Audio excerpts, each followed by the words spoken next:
in April 2010 as local independent administrative agency by combining 21 research institutes in Hokkaido.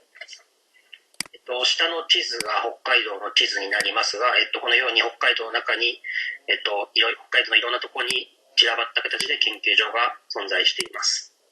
This map represents Hokkaido Island, and as you can see, there are various sites for the institute.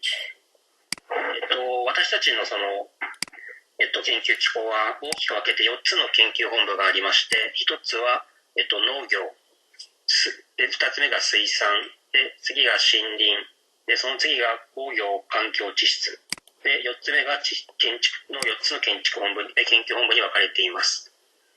And this research organization is divided into 4 sections, and first is agricultural research department, then fisheries research, forest research department, environmental and industrial technology, and building research department. はい。で、大体職員数は1000人ぐらいとなっています。There are about 1,000 employees. で、我々の所属する、林業試験場は、その森林研究本部の中に属しています。And the Forestry Research Institute belongs to this Forest Research Department.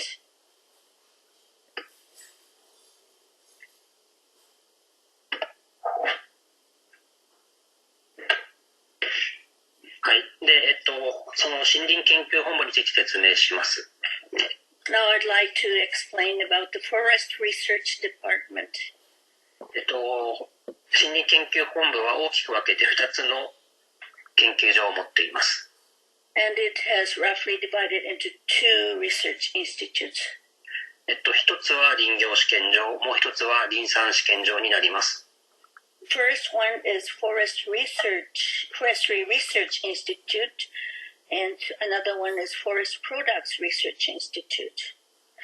林業試験場の方は、札幌の近くの美唄市というところにあって、主に森林と林業に関わる研究を行っています。And Forestry Research Institute is located in Bibai City near Sapporo City, and mainly conducting researches on forestry and forest. で、林業試験場には3つの、市場がありまして、そこでは地域に対応した課題を行っています。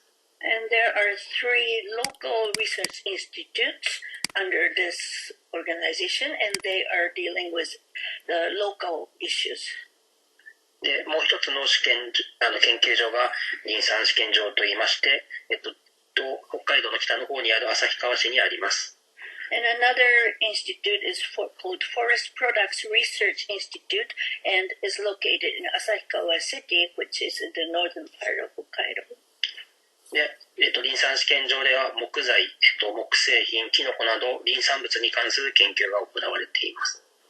And at this institute, they are doing research on the wood, logs, and mushrooms and so on.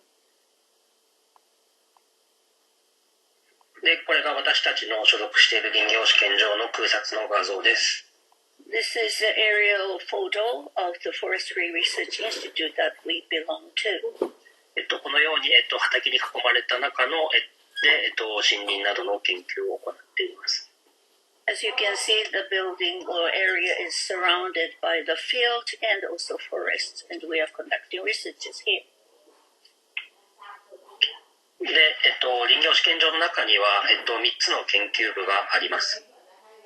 There are 3 research divisions under this institute. 1つ目が、森林経営部です。First is Forest Management Division. で、2つ目が、保護種苗部です。Second is Protection and Breeding Division. で、3つ目が、森林環境部です。The third is Forest Environment Division. これから、各スピーカーが各部の研究について説明していきます。And after this, each representative from the division will explain about his or her division. で、私は、その中の、最初に説明した森林経営部についての説明をしていきます。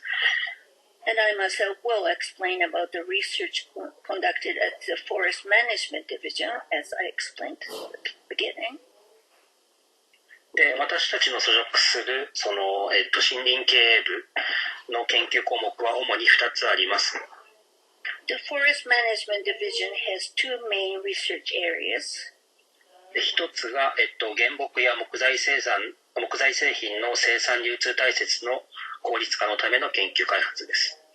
The first one is research and development to improve the efficiency of the production and distribution system of logs and wood products. もう一つは、森林資源の充実と適切な森林管理のための研究開発となっています。And another part is research and development for the enhancement of forest resources and appropriate resource management. ちょっとこの2つの研究項目は分かりにくいので、簡単に説明しますと、林業の中での、植えて、育てて、測って、切って、売るっていう場所の範囲に関して研究を行っています。This explanation may not be easy to understand, so to further explain, this means we involve in planting, growing, measuring, felling, selling from the viewpoint of forest ecology and so on. はい。で、その研究内容について、その課題に対して、森林生態学、リモートセンシング、工学などの分野の知見をもとに、課題解決を行っているというのが現状です。And we try to solve issues using remote sensing and forestry and other tasks. で、今日私が紹介する研究の内容は大きく分けて2つです。There are two researches that I'd like to introduce today. で、一つは、ディープラーニングと UAV を使った森林計測について説明します。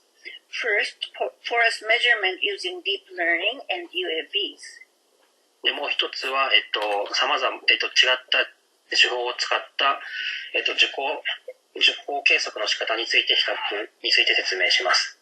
And another one is a comparison of tree height measurements using different methods. で、まず最初に先ほど説明したように、ディープラーニングと UAV を使った、森林計測について説明します。So the first area is forest measurement using deep learning and UAVs. 皆さん、今までの研修の中で、UAV について説明を受けてきたという話を聞いたので、そこまで UAV については説明はしません。I heard that during this project or course you have already learned about UAV, so I don't think I have to explain in detail. で、大きなこととして、まず何で UAV ができるのかということを考えてみようと思います。So first of all, we want to think about what can we do with UAV. で、我々のその森林の分野で言うと、何が一番その UAV ができたことによって、そのイノベーションが起こったかというと、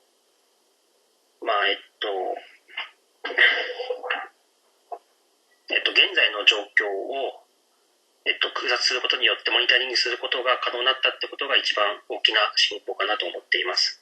I think the biggest progress thanks to UAV is that which has become increasingly popular in recent years, and it made possible to take aerial photographs of the current status of forests. で、もう研修で見たかと思いますけれども、UAV の進歩とともに、あとは別なんですけど、SFM-MVS という技術も進化しています。And you may have also learned about this during the training, that also not just UAV, but SFM, MVS technology are also developed. はい。で、この UAV と SFM-MVS を組み合わせることによって、下のような動画のように、森林の3次元の形状っていうのを復元することができます。By combining UAV with SFM and MVS, and we are able to able to show this kind of 3D measurement. で、そのもう三次元形状を用いることで、オルソ画像も作成することが可能になりました。And also by using this 3D, we are able to produce ortho images.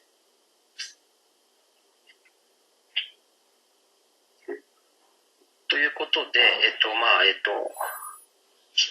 つの、その UAVs、FMVS をできることによって大きく分けて2つのことができるようになりました。So thanks to combining UAV, SFMS, MVS, we are able to do two things. 一つは、オルソイメージを作ることができる。One thing is creating ortho images. もう一つは DSM を作ることができるということです。And another one is creating DSM. DSM は前説明あったかと思いますが、デジタルサーフェイスモデルのことです。As you probably may have heard, DSM stands for this Digital Surfaces Model. で、オルソイメージからは、面積を測ったり、正しい位置情報を得ることができます。From the ortho images, we are able to get the right information about the area and the positioning. はい。で、DSM からは高さ木の樹高情報などを得ることができます。And from DSM, we are able to get the information about the tree heights.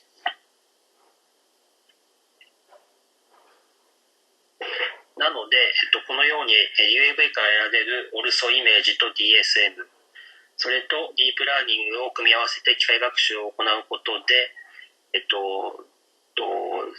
木の、数や木の一本あたりの材積などを算出できるんじゃないかなということを着想しました。And we came up with the idea of estimating the number and size of the trees by using ortho images created from images taken by UAV, DSM, deep learning. で、実際にその機械学習、ディープラーニングに用いるトレーニングデータを作ります。And we make the training data to use in this. そのディープラーニングの学習データにはとても大量のデータを、用意しなければいけません。We need to create a lot of data in order to conduct the deep learning.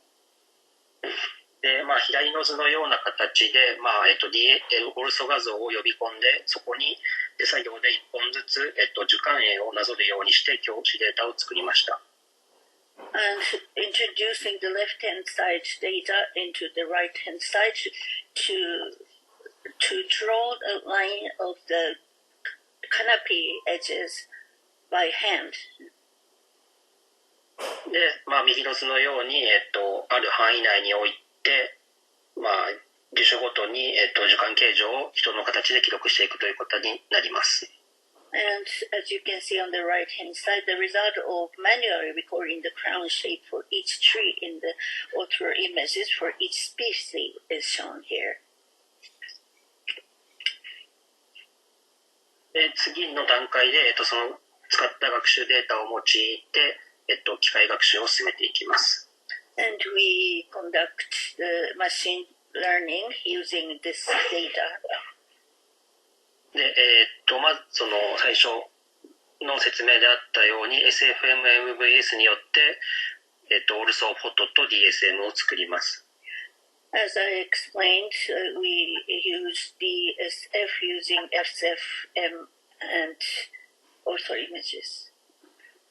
で、その次の段階で、オルソ画像の RGB のデータにプラスして、DSM のデータを合わせてマルチレイヤーを作ります。And in the next step, we combined RGM data with DSM to form the multi-layers. はい。で、機械学習、ディープラーニングによる機械学習を行います。And we conduct the machine learning by deep learning. で、アルゴリズムとしてはハイブリッドタスクカスケードというディープラーニングのアルゴリズムを使っています。As for the algorithm, we use hybrid task cascade. で、木の数は、15,509本で、輪分としては4輪分の計測を行っています。And we measure number of trees. One number of tree is 15,509 trees, and number of forest stands 4. で、学習には20時間要しています。And it takes 20 hours to learn this. で、この作業は今も続いていて、日々データが増えていっている状態です。We are still conducting this work every day, and every day the data is being accumulated. で、これが、ディープラーニングによって時間を判読した結果になります。This is the result of reading the canopy using deep learning. で、左のインプットの画像を入れると右のようなアウトプットの画像が出てきます。If you feed the input image on the left-hand side, and you get the output on the right-hand side as a result. で、このアウトプットの画像の、緑の、に見える時間は、AI が自動で判読したもので、白い線は、教師データに使った手書きで行った時間の画像です。And the green part was judged by AI, and the white part was manually input. で、右の、グラフを見てもらうと分かると思うんですけど、横軸が、人力で作成した樹幹面積で、縦軸が AI で推定した樹幹面積になります。And as you can see from the graph, the horizontal axis is the manually gained canopy area, and the vertical axis is the estimated area by machine learning. 結果見てもらうと分かる通りで、ある程度の精度では推定ができています。And as you can see, we have certain amount of accuracy. で、検出率としては、89.7% で、この輪分に関しては検出ができています。And in this particular case, number of detection rate is 89.7%. で、樹幹面積としては、13.2% の誤差で推定することができました。And as for canopy area, we were able to estimate with an error percentage of 13.2. で、次の段階で、在積を推定するには、DPH っていうものが必要です。なので、先ほど推定した、樹幹面積から、DPH を推定することを行いました。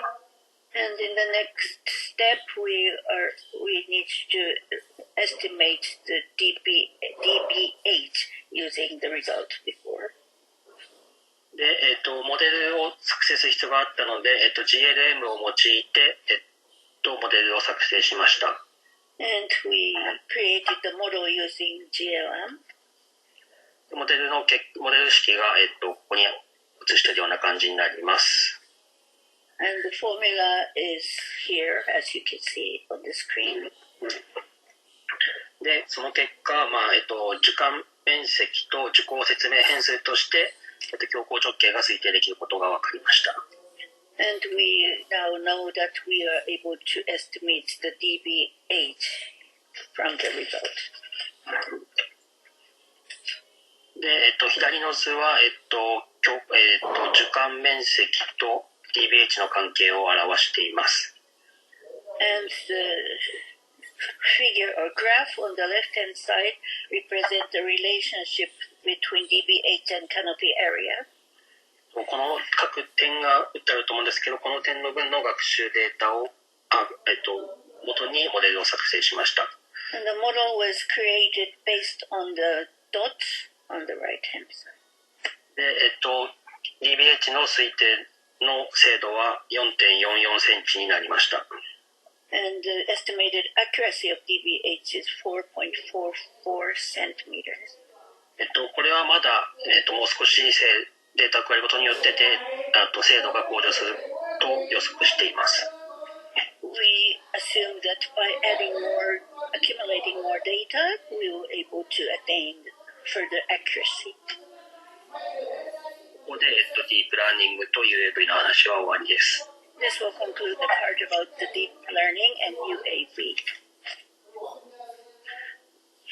次に、先ほどまでは、時間面積を判読するって話をしてましたが、今度は、受講をどのように測ろうかっていう話をしていきたいと思います。Now I have been talking about how to measure the canopy area, but this time I'd like to report about the accuracy of tree height estimation. 受講を測ろうとした場合、ライダーを使うことが一般、広域で受講を測ろうと思った場合、ライダーを使うことが一般的かと思います。I think in order to measure the tree height in the wide area, using LiDAR is the common method. でライダーもいろいろな種類がありまして、この図を見てもらうと分かる通り、上は UAV ライダー、下は航空機ライダーの図になっています。And there are various different types of LiDARs, but on the top there is the one using UAV, and the below is the one using the plane or aircraft. このように、測定する対象に対しての距離が変わってくるので、点群の密度が変わってくることが知られています。And it is known that because of the distance differences, the dot positions will be different. なので、プラットフォームによってどのぐらい精度が変わるかってことを検証してみました。So we try to evaluate how the accuracy will differ depending on the platform. で試験自体は、北海道の、東の方にある浦幌町というところで行いました。The survey site is called Urahoro Town in the eastern part of Hokkaido. で、樹種は、アビエスの、北海道に生えているアビエスの一種でトドマツというものを使いました。And the species I focused on is the abies, the local species. で、林齢は60年です。And 60-year-old tree. で、航空機ライダーと UAV ライダーと UAV-SFM で検証しました。And data was provided by airborne LiDAR, UAV LiDAR, and UAV SFM. で、下がそれに加えた、国が整備している、10メーターデムというものがあるんですけど、それも加えて比較した結果になります。And the lower part shows the result of the additional method of 10-meter dam, which is promoted by the national government. で、日本の場合はその10メーターデムっていうのは国土地理院によって写真測量から作成されたものが日本全域に整備されています。And in the case of Japan, this 10-meter dam is created from the topographic map data produced by the Geospatial Information Authority of Japan. 図で見てわかる通り、左の2個のライダーを使った結果はすごい、高精細に地形が表現できていることがわかるかと思います。As you can see, two images on the left-hand side show the very high accuracy. しかし、10メーターデムでは、荒く表現されていることがわかるかと思います。But as you can see, using 10-meter dam, the image is very rough. UAV-SFM では、一部地面が見えてないところがあるので、凸凹が生じていて、データの欠損が見受けられます。And UAV-SFM's image lacks some of the parts of the data.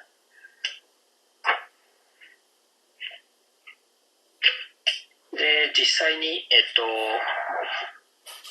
標高の正解値と、その各プラットフォームの精度検証を行いました。And we also conducted the comparison of elevation. で、正解の標高値は、GNSS で計測しました。We measured by GNSS. で、このグラフは、X 軸が GNSS で得た標高で、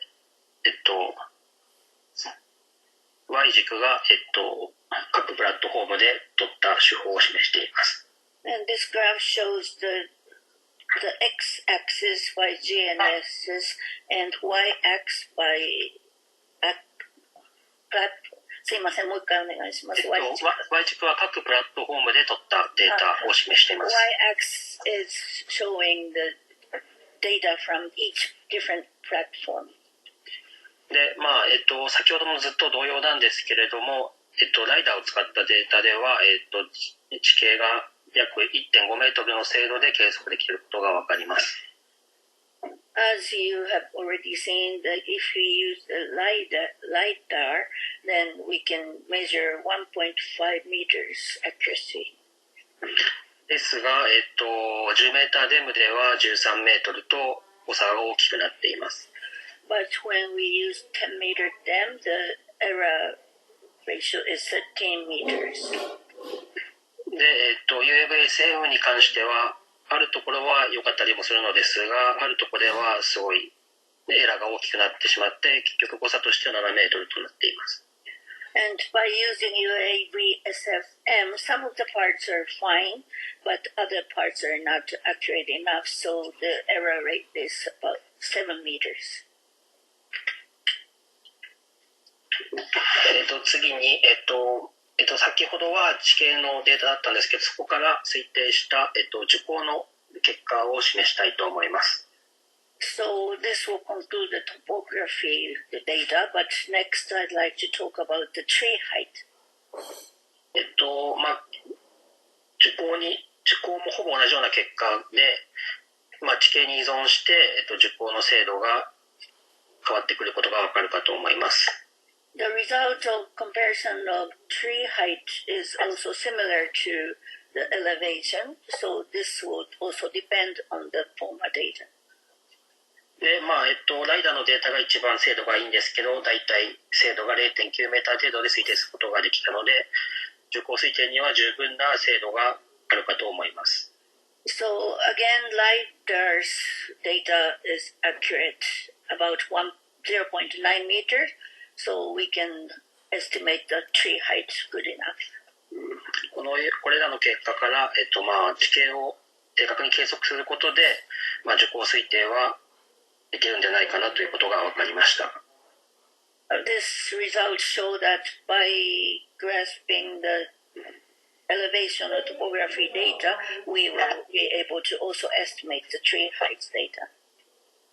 で今回の研究で、広域でのビッグデータ的な、樹高データを取得する方法が確立できたと思っています。I believe that we have established the method of gaining the tree height data in the wide area as a big data. で、このようなビッグデータ的な樹高データが、取得できることによって、地位指数など樹木の成長ポテンシャルを広域で把握したりして、ゾーニングなどに応用する手法ができる可能性が今後あるかなと思っています。This method may be applied for zoning and other purposes, for example, to determine the growth potential of trees in wide area. これで私の、森林経営部の研究と説明は終わります。This will conclude my presentation about the researches conducted at my division. 皆さんありがとうございました。質問がもしある方がいたらよろしくお願いします。Thank you very much, and if anyone would like to ask questions, please go ahead.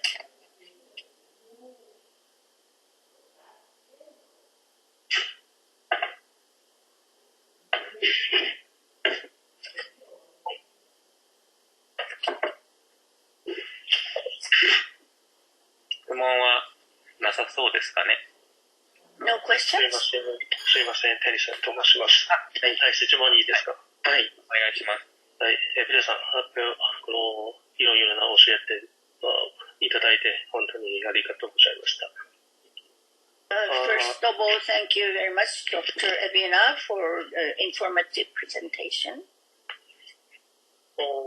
この一つスライドの中に、この4つの方を比べて、このライダー、UAV ライダーとこのエアポンライダー、コープライダーは、この結果はとてもいいと思います。比べて、別の2つの比べてとてもいい結果。この精度とか。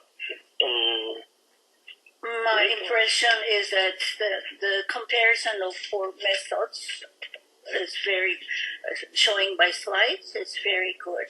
And my question is, 例えば、もしこのライダーは、エアボンじゃなくて、国ライダーじゃなくて、このスマートフォンで、今ライダー付けのスマートフォンで使って、どう思いますか？この、例えばこのキーの高さとか、この精度も同じ、すごいと思いますかdo you think that by using the smartphone, for example, measuring or estimating the tree height, do you think the accuracy result will be similar? 質問ありがとうございます。Thank you for the question. ライダープラットフォームによって、いろいろあるので、目的に合わせた利用をしていく必要があるかと思います。LiDAR's result depends on the platform, so you have to choose the right one for the right purpose. 特に、iPad とかを使ったライダーは、取れる範囲がすごい狭くなってくると思うので、そういうデメリットはあるかと思います。For example, if you use iPad, LiDAR by iPad, then the area will be narrowed, so the result will be also limited. あと、ライダーの飛ぶ距離も、制御されているので、徐行を測るということに関しては、もう少し研究が必要かなと思います。Also, the flight distance is also limited, so in terms of measuring the tree height, we have to think about more advanced way. なので、私としては、とても広い範囲の受講を知りたいという場合は、航空機が良くて、狭い範囲でもいいんだったら UAV ライダーで良くて、一本の木を詳細に測りたいのであれば iPad ライダーとか TLS とかがいいのかなと思います。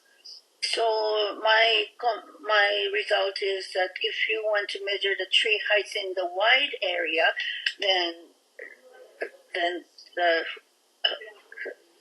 airborne is good, and the UAV is in the narrow area. And if you want to measure the height of one particular tree, then iPad or TLV is good. はい、わかりました。はい、ありがとう。いただいてありがとうございます。質問ありがとうございます。以上です。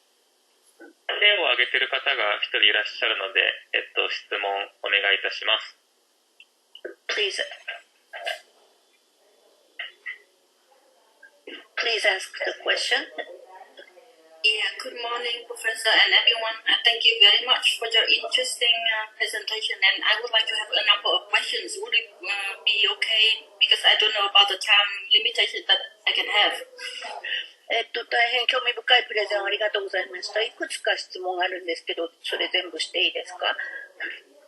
中田さん、時間はいいんですね。まだ。そう、5分ぐらいでじゃあお願いします。You can spend 5 minutes or less. Yeah, thank you. So the first question I would like to ask about deforestation, because I'm interested in studying about deforestation in Vietnam, and with, for example, in order to check the deforestation at a province, for example, then it is quite big in terms of area. So I learned that we should use the satellite image analysis to see it. But how about checking the difference between plantation and the natural forest? It is still we use satellite images, or what kinds of methods that I can use? This is the first question. Thank you.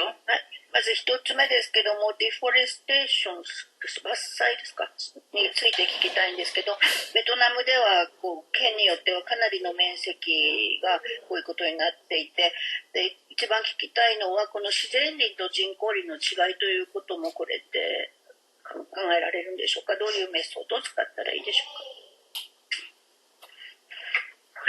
か？天然林と人工林で、この手法で違いが出るかっていう質問ですかね。So, precisely, would you like to ask if there are differences between the natural forest and artificially planted forest? The result might be different or not?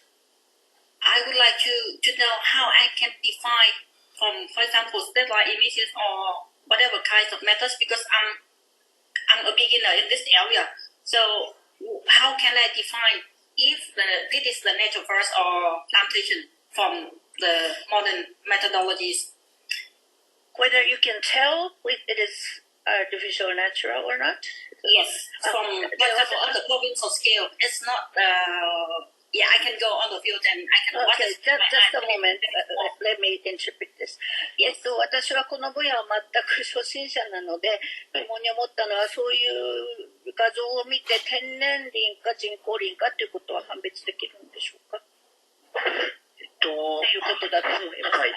天然林と、人工林の分類っていうのは、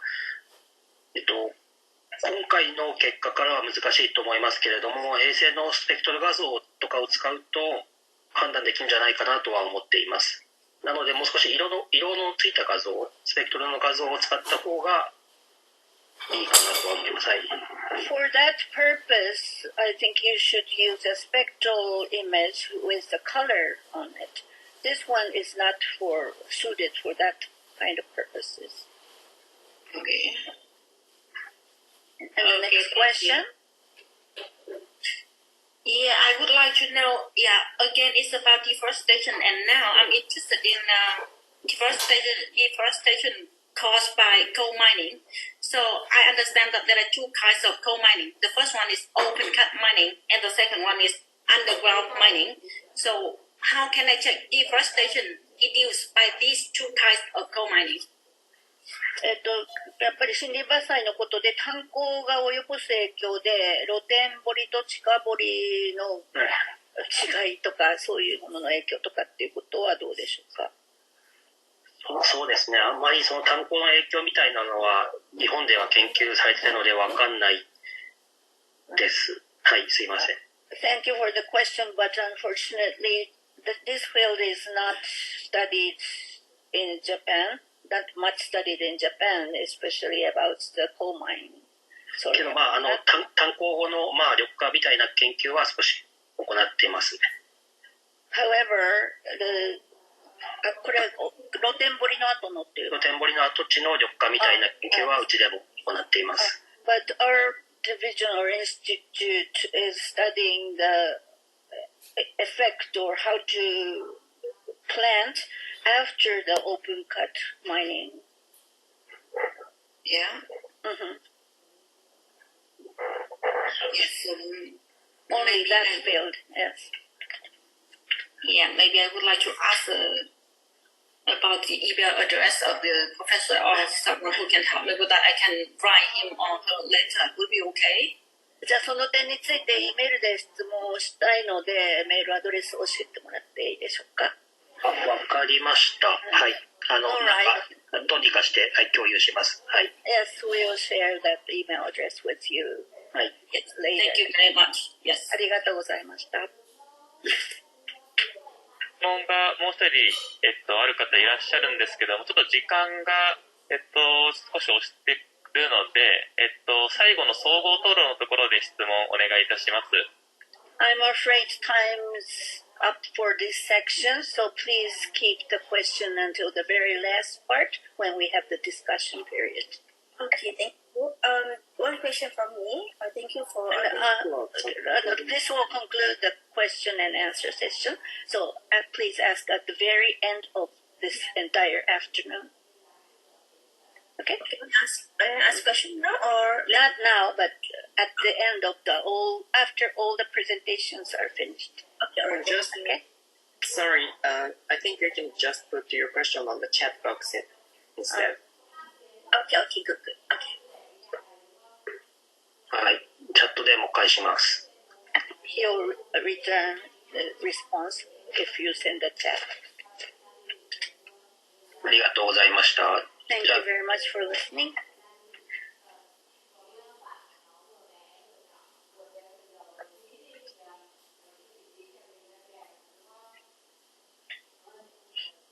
はい、じゃあ次のプレゼンテーションに移っていきたいと思います。We'd like to move on to the next presentation. はい、林業試験場森林環境部の中田康隆と申します。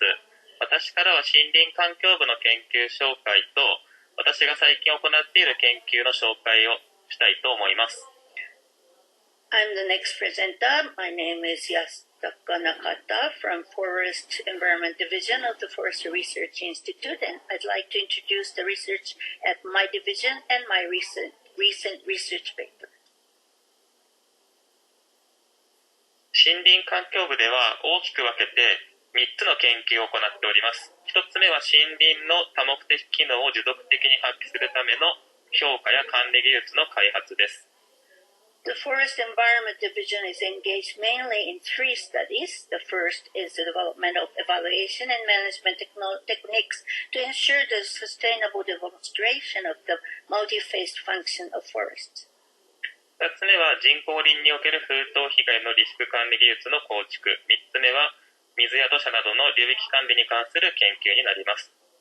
And the second one is the construction of windfall damage risk management techniques. And the third one is research on watershed management such as water and sediment. 3番目の流域管理に関する研究については、後ほど、私や、早水、長坂から説明がありますので、1つ目と2つ目の研究概要をまず、説明していきたいと思います。The third study on watershed management will be explained by Dr. Hayamizu, Dr. Nagasaka, and myself later. So I will give an overview of the first and second studies on the next slide. まず、私たちは、森林の多面的機能の持続的発揮に向けた評価や管理技術の開発に関する研究を行っております。First of all, we are conducting study on the evaluation and development of management techniques for the sustainable demonstration of the multifunctional roles of forests. 一つ目が森林による、津波被害対策です。このために海岸林管理技術の研究を行っております。二つ目は、風や雪による交通障害を防ぐための防風林や防雪林の管理に関する研究です。3つ目は最近北海道では大雨が増えておりまして、そのための土砂災害の被害が増え、また海岸流木が大量に発生し、漁業に大きな被害を与えております。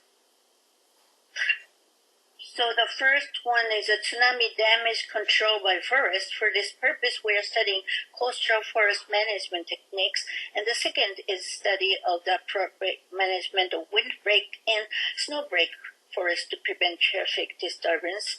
And thirdly, Hokkaido has recently been experiencing an increase in heavy rainfall, which has led to an increase in damage from the landslide and other disasters, as well as large amount of coastal driftwood, and so on. そのため、河川の流域森林の適切な管理が求められております。そこで流域内の流木の分布や動態を明らかにする研究も行っております。For these reasons, there is a need for proper watershed forest management. Therefore, we are conducting study to clarify the distribution and dynamics of driftwoods in the watersheds.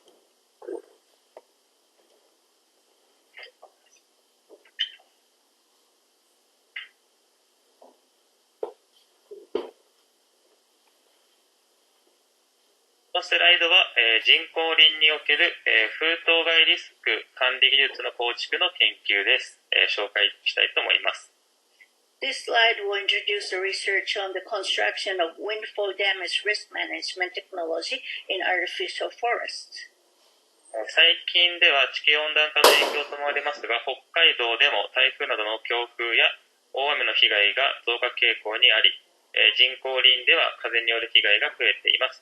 このためどのように林を管理すれば被害が減るか、どのような場所が被害を受けやすいか研究を行っております。Recently, damage from typhoons and other strong winds, heavy rains have been on the increase in Hokkaido, probably due to global warming.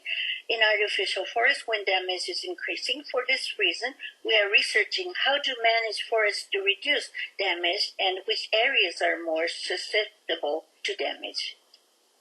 木の高さが低いうちに、幹を太らせるように管理すれば風に強いということが、分かっておりますので、そのように木の形を誘導する方法を検討しています。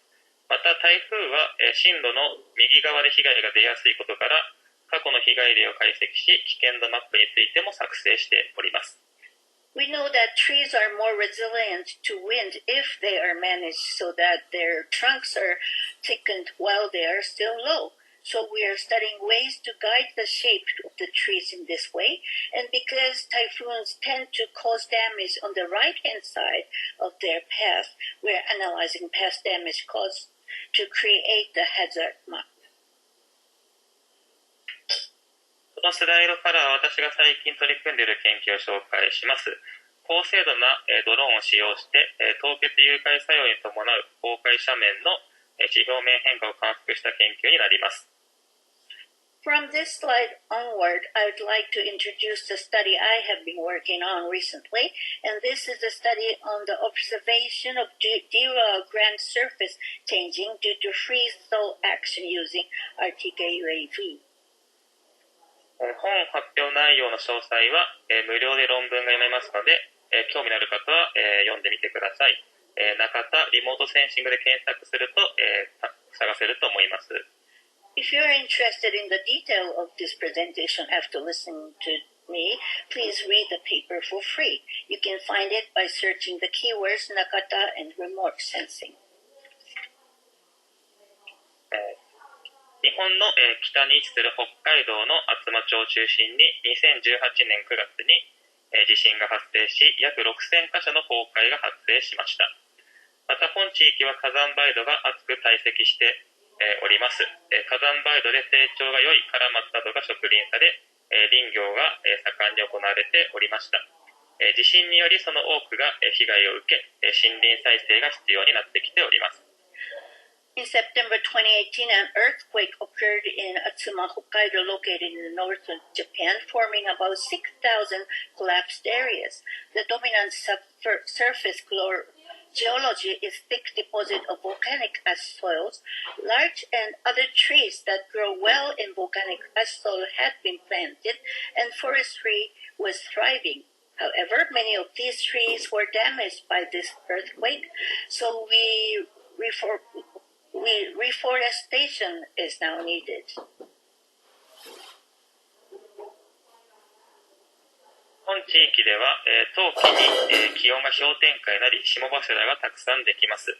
また火山灰土においては、霜柱がよく発達します。この写真にもあるように、崩壊斜面においても霜柱が発達し日中には溶けまた夜間に霜柱が発達するというサイクルを晩秋から早春にかけて毎日繰り返しております。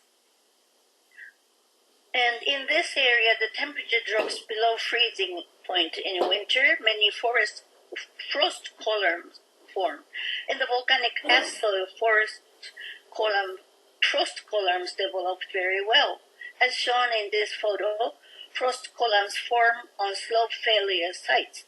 Thaw during the day, form again at night, repeating this cycle every day from late autumn to early spring.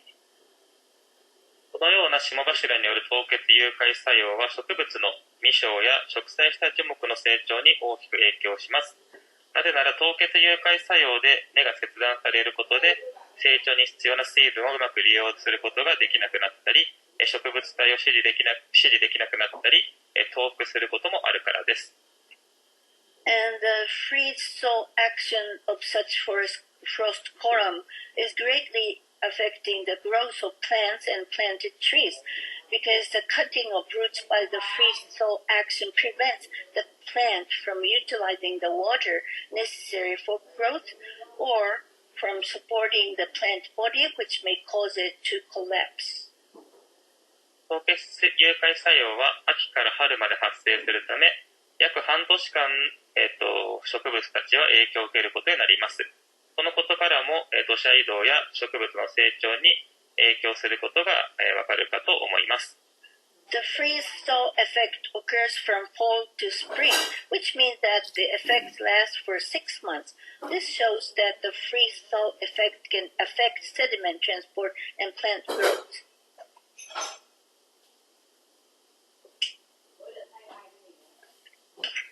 そこで私たちは凍結融解作用による地表面変化を観測したいと考えました。しかし、このような日スケールでの凍結融解作用を電的に広域で観測した研究はほとんどありません。We wanted to observe land surface changes caused by freeze-thaw action. However, there are no studies that have observed such freeze-thaw action on the daily scale over a wide area.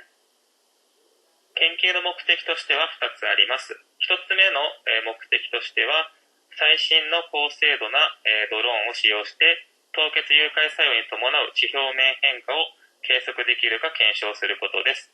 2つ目の目的は、この凍結融解作用に伴う地表面変化と崩壊斜面の環境要因の関係性を明らかにすることです。There are two purposes of our study. The first one is to verify whether it is possible to measure land surface changes associated with freeze-thaw action using the latest RTT UAV high-precision drones. And the second is to clarify the relationship between these freeze-thaw surface changes and the environmental factors of the slope area sites. 調査地は北海道の厚真町の北部に位置する高岡地区の崩壊斜面を対象としました。左側の図のネズミ色で示した箇所が崩壊地になります。非常に広範囲が被災したことがこの図からもわかると思います。The study site was the slope fair site in the Takaoka area located in the northern part of Atsumacho.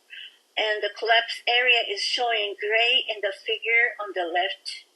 You can see from this figure that the very wide area was affected. 右側の図が調査を実施した高岡地区の崩壊斜面の画像になります。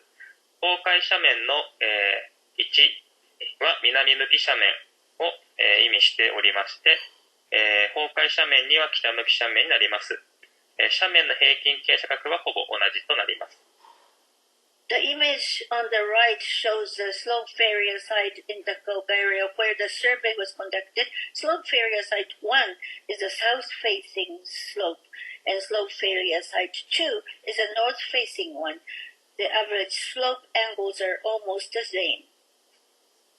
春先の画像を見てみると、北向き斜面では部分的に雪が覆っていますが、南向き斜面では雪は完全に溶けております。このような残雪の状況も凍結融解作用に影響すると考えられるので、斜面間の環境の違いをここで覚えておいてください。In the early spring, the north-facing slope is partially covered with snow, while the south-facing ones have completely thawed. These remaining snow conditions may also affect the freeze-thaw action, so please keep this in mind, the difference in environment between slopes. 調査に使用したドローンはリアルタイムキネマティックといった高精度な位置情報を取得できるシステムを搭載しております。このドローンの価格はだいたい100万円程度になります。これを使用することで位置精度は数センチメートルで計測することが可能です。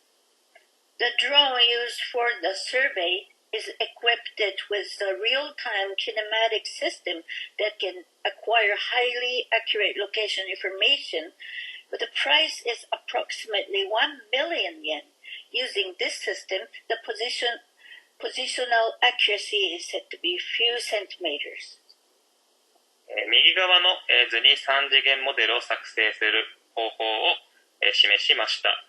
ドローンで取得した複数枚の画像をインプットし、画像間の重複部の共通している箇所から特徴点を抽出することで3次元の形状を復元しております。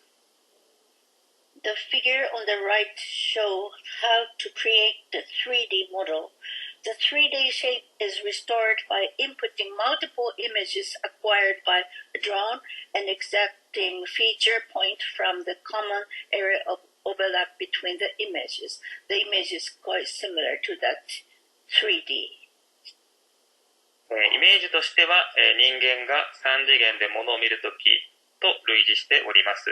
人間は片目だけでは物体の距離感をつかみづらいですが、両目で、物を見ると、距離感をつかみやすいと思います。これを自動で、計算し3次元形状を、復元しているといったイメージになります。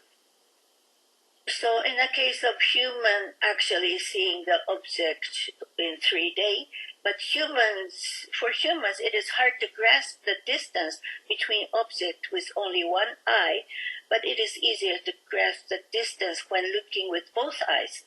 This is automatically calculated and the 3D shape is restored. この3次元モデルを、ズームしていくと、この赤枠の中の通り、一つ一つが小さな点で構成されていることがわかります。このように各点が重複した画像の特徴点であり、これがたくさん集まることで一つの3次元の物体を構成しているといったことがわかります。また、これらの点の一つ一つが地理座標や高さの情報を持っております。If you zoom in on this 3D model, you will see that each point is made up of small dots. You can see that each of these points is a feature point of the overlapping image. And when many of these points are gathered together, they constitute a single 3D object. Also, each of these points have geologic coordinations and height information. ここでは本研究で使用した、統計解析について説明します。解析の目的は凍結融解作用に伴う地表面変化と崩壊斜面の環境要因の関係性を明らかにすることです。In this section, I'd like to explain the statistical analysis used in this study. The purpose of the analysis is to clarify the relationship between land surface changes associated with freeze-thaw action and environmental factors of the slope failure site. 凍結融解作用に伴う地表面変化に影響するであろう環境要因として斜面の傾斜角、極率、水の集まりやすさの、指標といった、地形量を、使いました。また、地表面温度の日変化、年間の日射量といった熱環境に関する、要因についても設定しました。The environmental factors that may affect the surface changes caused by freeze-thaw include the slope angle, curvature, and topography such as collecting water and so on. We set the daily variation of the ground surface temperature and the annual solar radiation. ドローンの画像から作成した3次元モデルの位置精度を検証した結果を説明します。調査地に9つの検証点を設置し、この2次期の標高モデルの座標値を比較することで、モデルの位置精度を検証しました。Now I'd like to explain the result of accuracy verification of DSN 3D model, and by the result of verifying the positional accuracy of the model is created for the drone images. 9 variation points were set up in the study area, and by comparing the coordinate values of the elevation models at these 2 times points, we vary the positioning accuracy of the models. その結果、5センチ以内の精度で地表面の変化を観測することが可能であるといったことが分かりました。したがって凍結融解作用に伴う5センチメートル以上の地表面変化をドローンを使用して把握することが可能であります。As a result, we found that it was possible to observe changes in the ground surface with an accuracy of less than 5 centimeters. Therefore, it is possible to graph changes in the ground surface of 5 centimeters or more due to freeze-thaw using drones. 次に、この霜柱による地表面の動きを捉えたいと考えました。この、霜柱は、深夜から朝方に成長し、日中に溶けます。これが、冬季に毎日繰り返されております。Next, we wanted to capture the movement of the ground surface caused by these frost columns. They grow from late night to early morning and thaw during the day. そこで前日の夕方、当日の早朝、その当日の夕方の3回、測量用の、ドローンで計測し、3次元モデルの差分を取ることで、登場と融解による地表面の変化を、観測することができました。We took measurement with a survey drone 3 times in the evening of the previous day, in the early morning of the same day, and in the evening of the same day. By taking the difference of the 3D model, we were able to observe the changes in the ground surface caused by freeze-thaw activities. 左側の A の図を見てみると、A の図が夜間の地表面変化、B が日中の地表面変化を表しております。また反例は青色が、標高が下がったことを意味し、赤色が標高が上がったことを意味しております。A shows changes in the ground surface at night, and B shows changes in the ground surface during the day. In the legend, blue represents a decrease in elevation, and red is for an increase in elevation. A の、夜間の地表面変化については、南向き斜面で、凍結により地表面が、上昇していることが分かりました。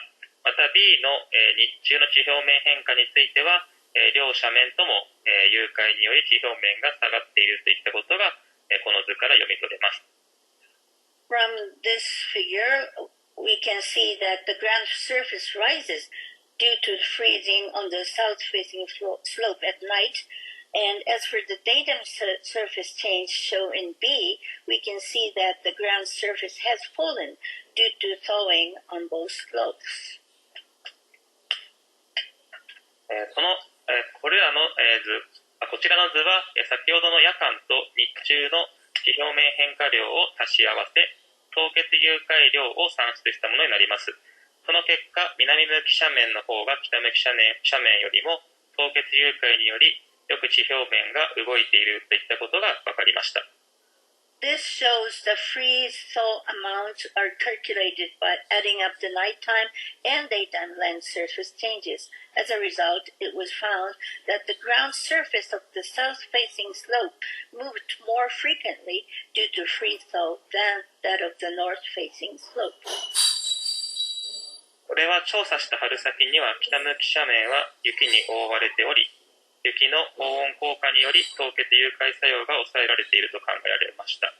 そのため、雪が早く溶ける南向き斜面の方が凍結融解作用により地表面がよく動くと考えられます。It is because the north-facing slope was covered with snow in the early spring when the survey was conducted, and the freeze-thaw effect was thought to be suppressed by the heat-retaining effect of the snow. Therefore, the south-facing slope, where the snow thaw faster, is considered to have more movement of the ground surface due to freeze-thaw. このスライドでは、凍結融解作用による地表面変化と環境要因の関係を解析した結果を示します。その結果、特に日中の地表面の温度の差と、水の集まりやすさを示す TWI と、年間日射量が、凍結融解作用による地表面変化に、効いてくるといったことが分かりました。This slide shows the result of the analyzing relationship between surface changes and slope characteristics. As a result, it was found that the difference in surface temperature during the day, TWI, which indicates the ease with water collection, and annual solar radiation are particularly effective in changing the land surface due to freeze-thaw actions. また、日中の地表面温度に差がある斜面では、凍結融解作用により地表面が大きく動くことが分かりました。さらに TWI と、日射量が大きいと、凍結融解作用による地表面変化は小さくなるといったことが分かりました。On slopes where there is a difference in the surface temperature during the day, the freeze-thaw effect causes the surface to move significantly. Furthermore, if the volume of TWI and solar radiation is large, the freeze-thaw effect on the ground surface is smaller. 最後にもう少し詳細にこの3つの変数について考察していこうと思います。Lastly, I'd like to discuss this in more detail. 日中の地表面温度に差がある斜面では、凍結融解作用により地表面が大きく動く理由としては、気温が下がりやすい箇所では凍結が進み、凍上が起こりやすく、気温が上がりやすい斜面では融解が進み地表面が下がることで、結果として凍結融解量が大きくなったと考えられます。On slopes where there is a difference in the surface temperature during the day, the freezing and thawing effect causes the ground surface to move significantly, and the reason for this is that in areas where the temperature tends to drop, freezing progresses and frost heave is likely to occur. TWI と日射量が大きくなると、凍結融解作用による地表面変化量が小さくなる理由としては、まず TWI は水の集まりやすさを示す指標ですので、TWI が大きい箇所では浸食が進んだ谷地形であることが多く、霜柱が発達する火山灰土が少なくなっており、凍結による地表面の上昇が抑えられていると考えられます。When TWI and solar radiation are large, the amount of land surface change due to the freezing and thawing becomes small. The reason for this is that the TWI indicates the ease with which water can collect. So areas with large TWI are often valleys that are highly eroded. Therefore, there are few volcanic ash soils where the frost column develop, and it is thought that the rise of the ground surface due to freezing is suppressed. 日射量が多い斜面では乾燥が進み、土壌の水分が少ないため、霜柱の成長が抑えられ、その結果、地表面の上昇が抑えられていると考えられます。On slopes where solar radiation is high, drying is high and soil moisture is low, which is thought to suppress the growth of frost column and consequently the rise of the ground surface. このように熱環境と水環境に関する環境要因により、凍結融解作用による地表面変化を説明することができました。また、ドローンを用いて非破壊で詳細な地表面変化を捉えることができました。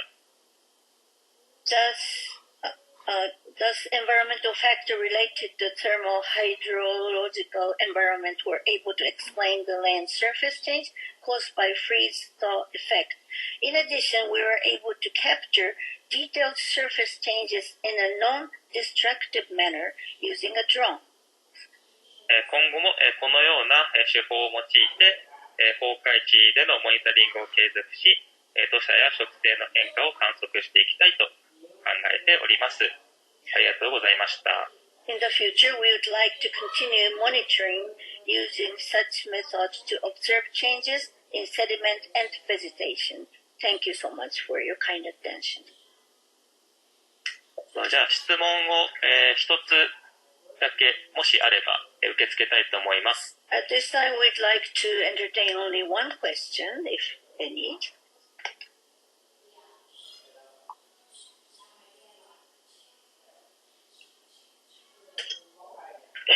すいません、天線と申します。はい、お願いします。一つ質問いいですか。まずは本当にありがとうございました。大変面白いと基準な話。例えばこの道路の調査はどんな時期一番いいですか。そういう考えて例えば今冬の時はこのドローンの博士とても難しいと思います。でも春の時は、多分この時解けたとそういう感じです。そして中田さんの経験によってどんな時期このドローンの調査一番にこの途上の中の水の凍結と溶解の差を測るできるの時期は教えてもらっていいですか？ Thank you for the very interesting and informative presentation. And my question is, which season is more suitable for this kind of research using drone? Maybe it is difficult to do it during the winter time and maybe easier in the springtime. Or if you want to see the frost and thawing, frozen and thawing, maybe this is a season. What's the best season for this? 凍結融解作用による地表面変化を、測るという意味では、一番最適な時期としては、まず一つは春先の例えば4月の、上旬であったり、あとは、11月から12月の雪が降る前によく霜柱で地表面が動くので、そのあたりの時期にドローンで撮影すると、よく変化が捉えられると思います。If you want to conduct research on frozen thaw effect of the surface changes, then the best time is in April, and early April. And if in November to December, then there are the frost columns formed, so it is suitable for that kind of drone using research. ありがとうございました。Thank you. じゃあ次の、発表に行きたいんですけども、ここで、5分だけ休憩を取ってから次の方の発表に移りたいと思います。よろしくお願いします。We'd like to have a 5-minute break before moving on to the next presentation.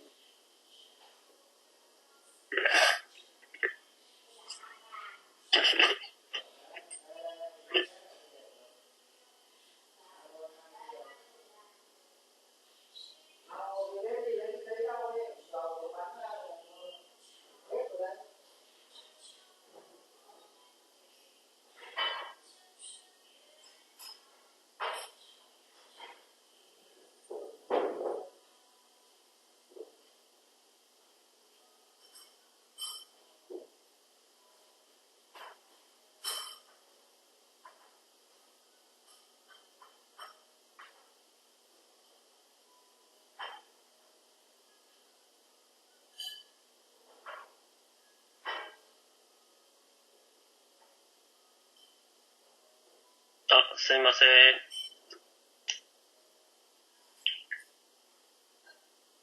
い、中田です。共有を切っていただけますか？はい、すいません。申し訳ない。はい、はい、大丈夫です。見ました。ありがとうございます。次よろしくお願いします。はい。あとじゃあ3分ぐらいかな。はい。はい。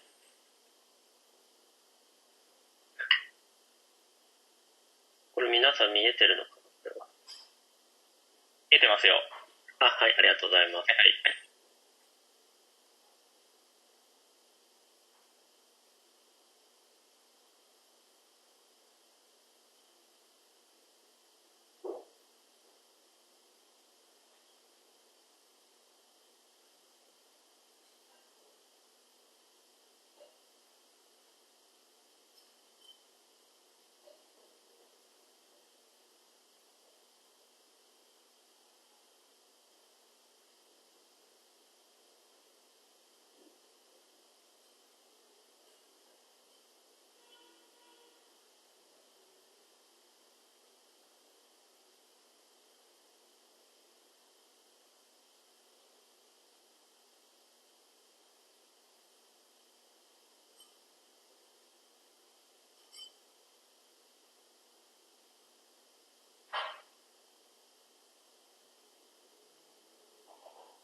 早見さん、メール全部見えてますけど大丈夫です。すみません。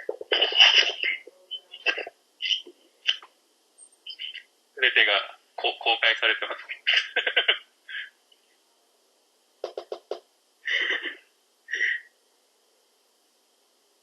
じゃあ、そろそろ再開しましょう。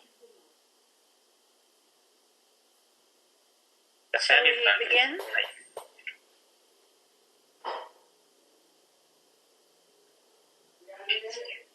では、早見さん、準備をお願いします。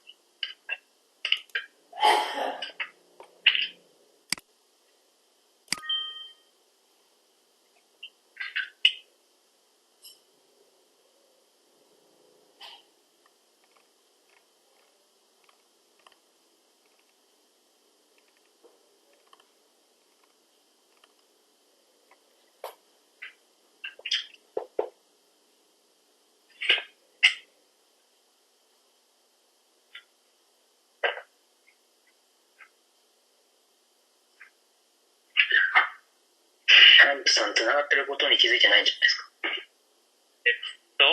繋げようとしてるよね。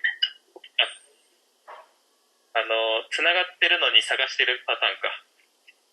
皆様少々お待ちください。すいません。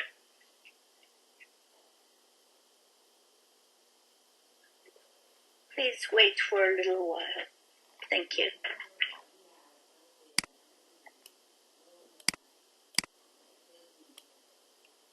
早見さん大丈夫ですか？よろしくお願いします。声が切れてるかな？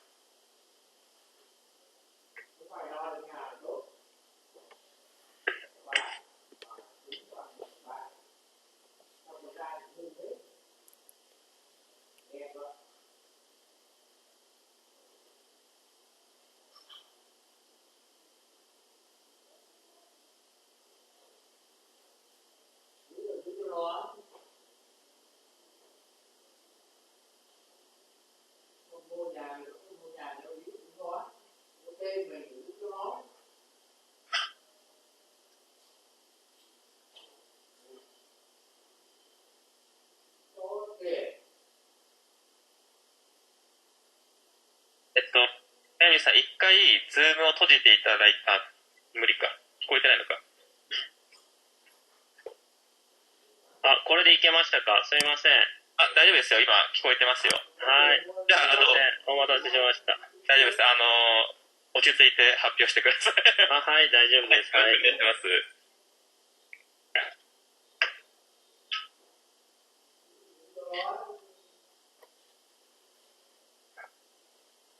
はい、お待たせしました。じゃあ、よろしくお願いします。はい、表記のタイトルで発表します。This is the title of my presentation. はい。まず、小流域というのは、これまでも発表に出てきたと思います。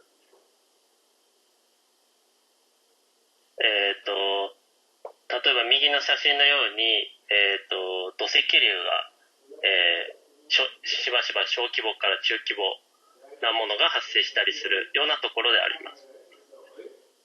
Small watersheds are primary source area of sediment. Just you can see on the right-hand side photo from smaller to medium scale. こういったところで、チェックダムという、小型の、コンクリートの構造物が設置されることがあります。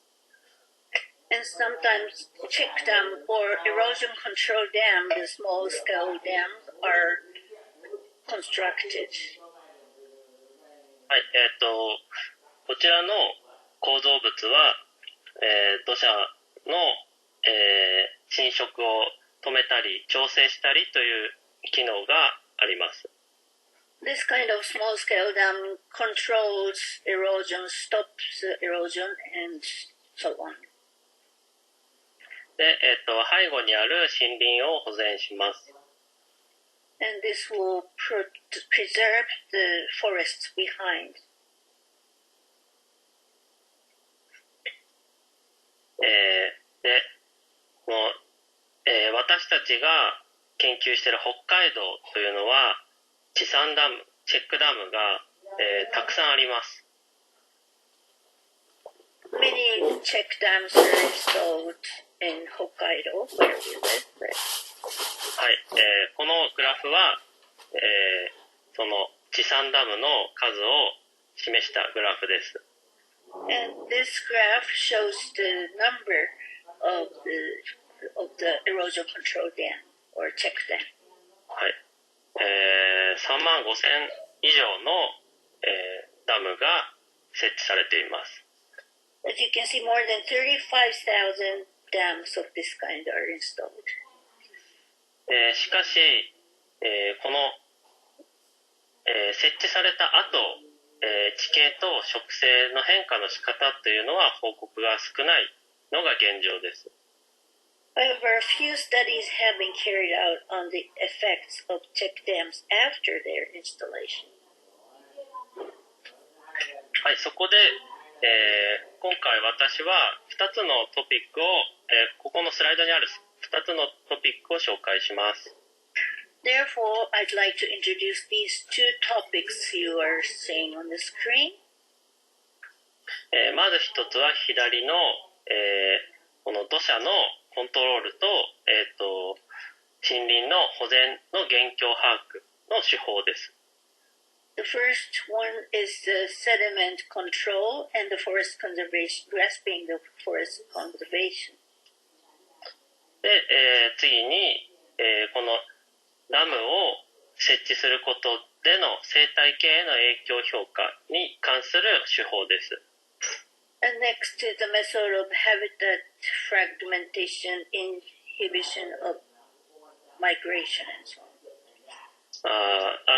River ecosystem. Ecosystem. はい。で、先ほども登場した、RTKUAV というのを地産ダムにも応用 しました。The RTKUAV, which was mentioned in the previous presentation, is used in this check dam research too. ただし、左下の写真にもあるように、狭い、谷の中では、電波が干渉してしまいます。However, if you see the left-hand bottom picture, in this kind of narrow valley, the radio isn't working efficiently. はい。ごめんなさい。1個飛ばします。そこで、この狭い谷でも地形と植生が測れるのかどうかをテストしました。So therefore, we tested whether it is possible to measure terrain and the vegetation in the narrow valleys as well. この右下の機械は、一般的に使われるトータルステーションという機械です。The machine you're looking at on the right-hand side bottom is called total station, which is common. これと左側の RTKUAV による測量、結果を比較しました。We compared the results of this one and also RTKUAV on the left-hand side. はい、これは、もし電波が干渉された時でも、正確な情報を写真から得るのに、補正するための、ソフトウェアです。This software enables the acquisition of high-precision coordinate where the RTK is not possible due to obstruction, radio wave is obstructed. はい、詳細はちょっと時間の関係で割愛しますが、質問があれば後ほどお願いします。I have to skip the details because of the time constraints, so please ask questions later if any.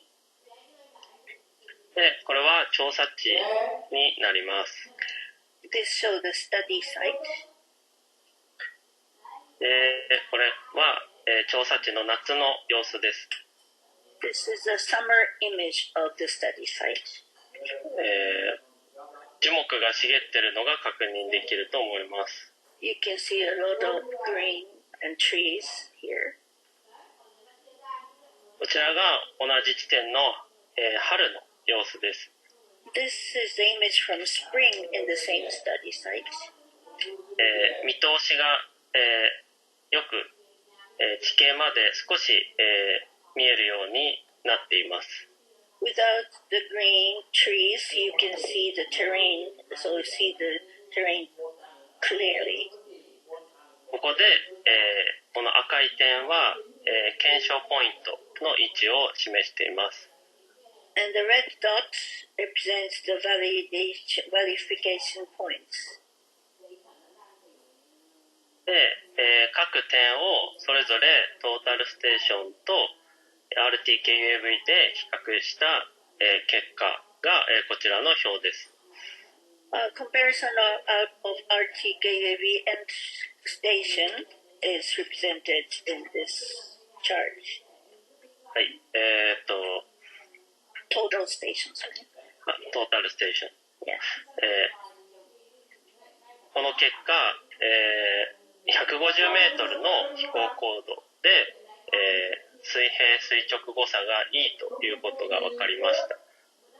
As a result, we found that at the altitude of 150 meters, the horizon and vertical error or differences is very good. こちらはそのトータルステーションと、RTKUAV の、測量結果を比較した縦断図になります。This is a cross-cut section chart of the comparison of total station versus RTKUAV. ほとんど、誤差が10センチ以内に収まっているということが確認できます。You can see that the error ratio is within 10 centimeters, so small. で、この手法はトータルステーションと比べて時間の節約にもなります。This method also cut time compared to total station.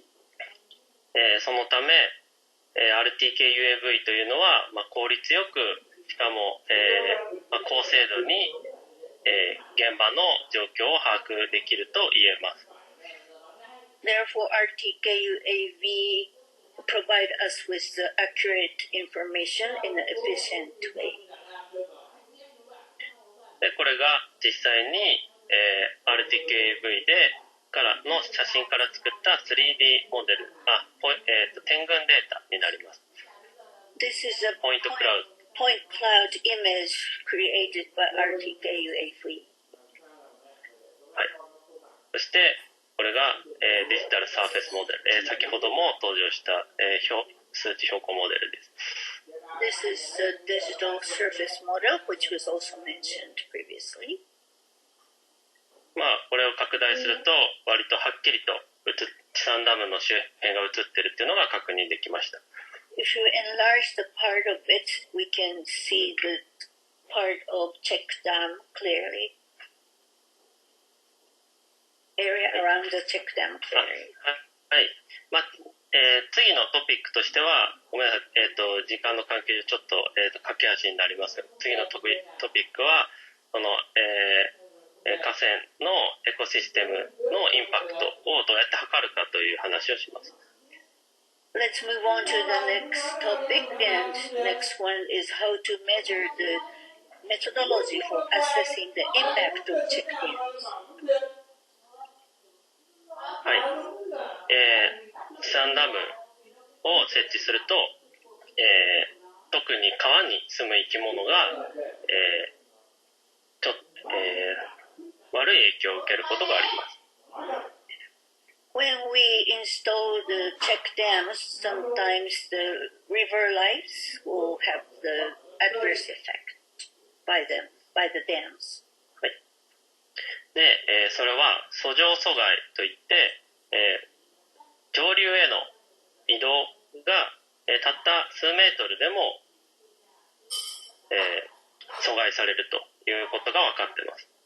For example, for fish species that have to go upstream, even several meters of the check dam is becoming the obstacle. はい、そこで、改良工事という、ごめんなさい、魚道という、魚の通り道を地産ダムに設置、地産ダムに作る工事が行われます。To avoid that, the construction of fishway on the under the or on the by the ですか? By the check dam is the solution. その他には、切り下げパーシャルダムリムーバルが行われています。Other methods include partial dam removal. はい、これは、ダムの、高さを、下げることで魚が、人間も通りやすくなります。By lowering the height of the dam, not just the fish, but the people can also pass. はい、このインプルーブメントという工事が本当に効果があるのかというのを、検証する手法について、次に紹介します。Next, I'd like to introduce the method of verifying whether this kind of improvement construction is really effective or not. はい、なぜその手法が必要かというと、先ほども示したように、地産ダムが多くあるので、生態系への影響を、効率よく評価する必要があるからです。The reason why we have to conduct this kind of research is that there are so many check dams and we have to survey the impact, the adverse impact of the check dams to the ecology. はい。で、そこで、環境Environmental DNA という手法を紹介します。Let me introduce the method called environmental DNA. 詳細は、ミア・エトール、2015を、引用、参考にしていただきたいんですけれども、For details, please refer to Mia et al. 2015. この手法は、現地調査は、水の採水とろ過だけになります。Actually, what we do on site is only the water sampling and filtering. その後、室内に持ち帰ってその水から DNA を抽出します。Then we bring back the water to the lab and check the DNA. そうすると、はい、ありがとうございます。そうすると、魚の種類が特定できます。By doing so, we can specify the different kinds of fish species. これが実際の様子です。This is how we are doing. 水を汲んで持ち帰るのはこの右上の写真のフィルターのみになります。So only the water we have to bring back is the filtered one on the right hand top. このフィルターから、魚の種類がわかるという技術です。So this technology allows us to detect which kind of fish species only from this amount of water using DNA analysis. はい。念のためこの、実際に電気ショッカーを使って、魚を捕まえて、チェックしました。Just in case we use the electric shocker and caught the fish to verify it, whether we are right or not. この表は、去年、論文に、出版した図になります。This chart was included in my paper published last year. 詳細は省きますが、環境 DNA では、すべての、生息しているすべての魚の種類を、検出できました。I will skip the details, but thanks to this result of DNA, environmental DNA, we were able to verify all the fish species. それで、10メートルから200メートルの長さを対象にした、試験では、70% から 90% の正答率でした。And the result of the test between 10 meters to 200 meters, the accuracy rate was 70 to 90%.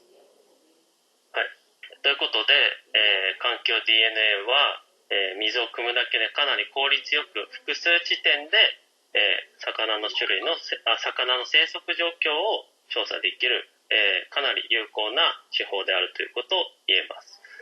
So we can safely say that this environmental DNA method enables estimation of fish species very accurately. はい、以上が私の、今回の、話した、2つのトピックになります。ご清聴ありがとうございました。This concludes my presentation, including the two topics that I mentioned at the beginning. Thank you for kind listening. ヤミさんありがとうございました。質問がある方、質問お願いします。Thank you very much. And are there questions or a question? Is there a question?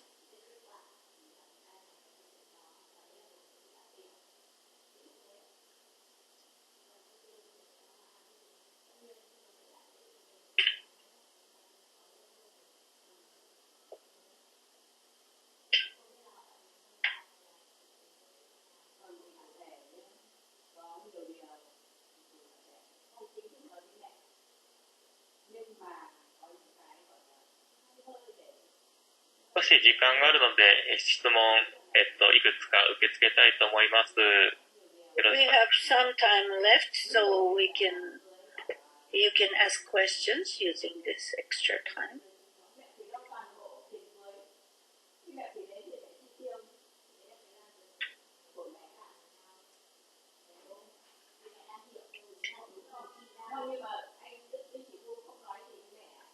フォレストリー&ビッグデータだったんですけど、発表内容がスモールデータだったかもしれないです。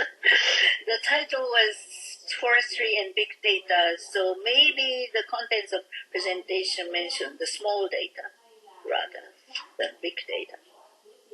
はい。後からチャットでも質問をお待ちしてます。We welcome chat later if you can't come up with the questions now. ヤミさん、今回、日経を測るときに、その季節で、どういう季節が一番ドローン飛ばすのにいいかみたいなのって説明ってありましたっけ？そんなに詳しく説明してないので、はい、今、The 説明します。question was which season of the year is most suitable for research using the drone? And answer was, I haven't explained details, so let me do it now. 今回の計測でも、調査地点の写真の紹介も、してあるように、春または秋の、葉っぱが落ちたシーズンが適していると考えられます。As I explained, that study site is best to use drone in spring or autumn when there are not much or no leaves. しかし、樹木が落葉しない地域では、狭い谷地形は、かなり、測量難しいと思います。However, if the study site is the area that no broadleaf trees will fall, then it is difficult because of when it is a narrow valley area to use the drone. evergreen, broad-leaved tree は難しいっていうことですかね。broadly 広葉樹。evergreen のThe 悪用しない。area with evergreens, which are not deciduous trees, is difficult to use the drone.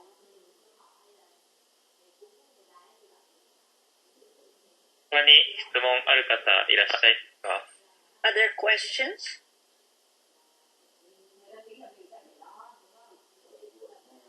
何でもいいですよ。Any questions are welcome.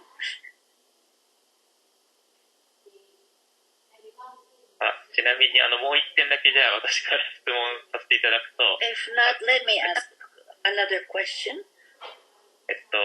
環境 DNA で、水の中の生き物だけじゃなくて、それを陸に住んでいる生き物とか、そういったものまで測ることはできるんですか？はい、おっしゃる通り。すいません、訳させて。By using environment DNA, is it possible to verify the species, not only the aquatic organisms, but also the land lives too? And answer is yes. はい。それも可能です。Yes, it is possible. 最近では、雪の上の、足跡から、その生物を特定することもできます。雪を溶かした足跡を溶かしてその生物の名前を、特定することができます。溶かして DNA を検出するっていう意味ですか？そうです。はい。はい。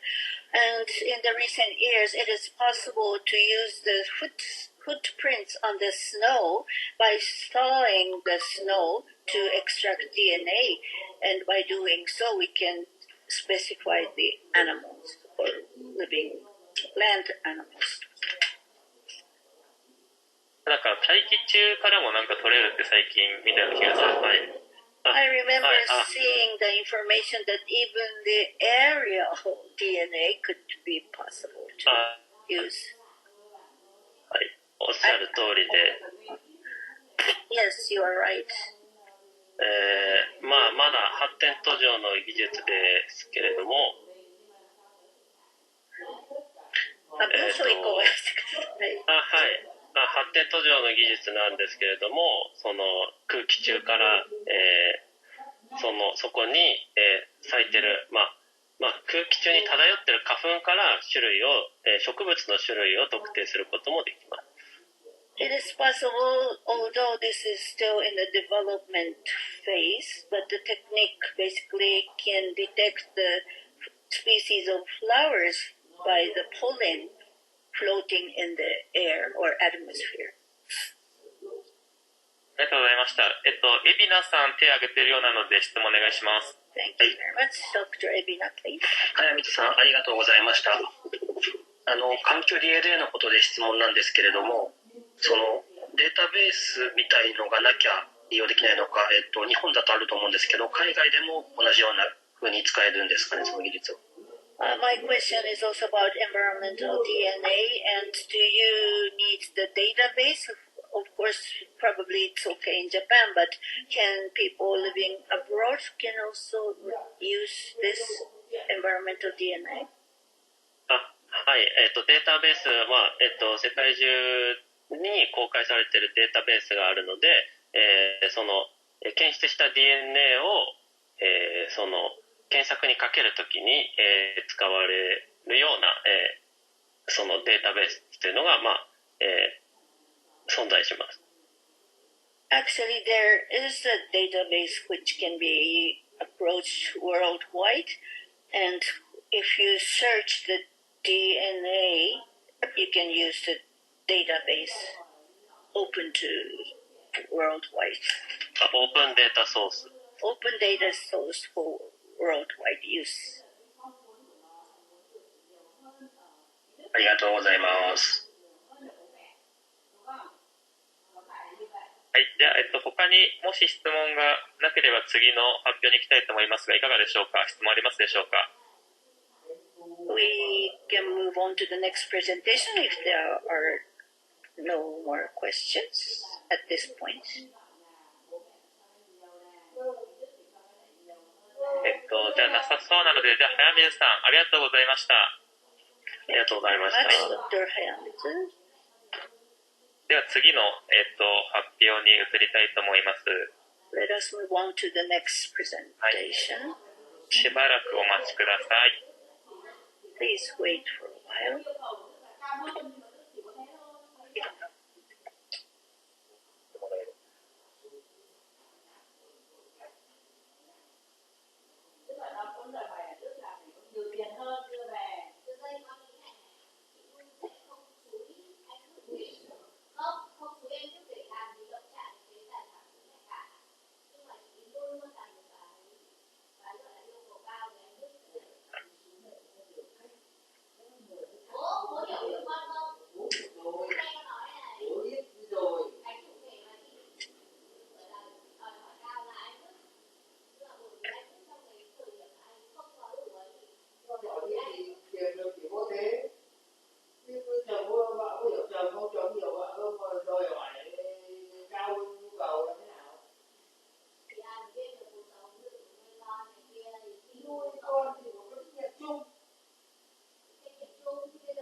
Hello everyone. So my name is Akiko Nagasaka from Hokkaido Research Organization, Forestry Research Institute. Actually, my English is not so good, so I also asked interpreter Kumagai-san for translate my Japanese to English. では翻訳の方お願いいたします。今日の私の、プレゼンテーションは、地域住民は流域をどのように捉えているか、風蓮湖流域のケーススタディから、紹介したいと思います。My presentation today is entitled How do local residents perceive the natural environment around them, and it is a case study from Furen River Basin. 川、それから流域というのは様々な利害関係者が関わる、縮図というふうに言えます。歴史的には例えばその水をめぐる争い、それから、治水上の争い、それから漁獲物をめぐる争いなどが日本では起こっていました。Rivers and river basins have many stakeholders, and historically there are like water rights dispute and irrigation flood control activity and fishing rights and so on. 今日ではその上流から下流への例えばその水質を悪化させる負荷、それから自然再生、例えば保護と、利水治水の調整といった、形で、利害関係が非常に多様で複雑になっているということと、その起きている問題のスケールが非常に大きくなってきています。And on the other hand, nowadays, adverse impact of upstream activities on downstream area or balancing natural restoration conservation with irrigation flood control activities and so on. So this kind of balance is becoming complicated and in the wider area. つまりその現代というのに、現代に合った利害調整の仕組みというものが求められています。In a way, the way of coordination suited for modern times is required. 今日皆さんに紹介するのは風蓮湖流域という、場所の、流域の、事例を紹介したいと思います。My case study that I'm going to introduce today is in the area called 風蓮湖。皆さん北海道、日本や北海道がどういうところかというのをご存知でしょうか。その風蓮湖流域というのは北海道の本当に東の端っこにあります。この赤いと、矢印で示したところが風蓮湖流域があるところです。Are you all familiar with the map of Japan and Hokkaido? This area, Furen River and Basin, is where the red dot is. 風蓮湖流域の特徴というのは、まず流域面積が1000平方キロぐらいあります。その中に人口が5000人ほど、ただ、平均の、標高が41メートル、大きな高い山がほとんどない非常になだらかで平坦な、地形をしています。And the characteristics of this area is that a wide area of 1,000 square kilometers where 5,000 people live, and it is a flat area with a average is 41 meters, and there aren't there aren't high mountains at all. 1000平方キロの流域の中に、実は異なる、市町村が、3つあります。別海町、浜中町、そして根室市です。その3つの異なる町の、一番海に近いところに風蓮湖という湖があります。And as I said, the area is as wide as 1,000 square kilometers, but there are 3 different municipalities, including Bekkai town and Hamanakau and Nemuro city. And the closest to the ocean in the area is the Hulen River Basin. この図は、風蓮湖流域の土地量を表しています。クリーム色で示したのが、酪農をやっている牧草地、緑色が森林、そして茶色が、自然装置になっています。And this is a map of land use in the basin area, and the yellow represents the dairy farming grass area, and green is the forest, and the brown part is the natural 自然のなんて言いました？自然装置、草原でいいです。草地の装置。草地です。はい。natural grass area。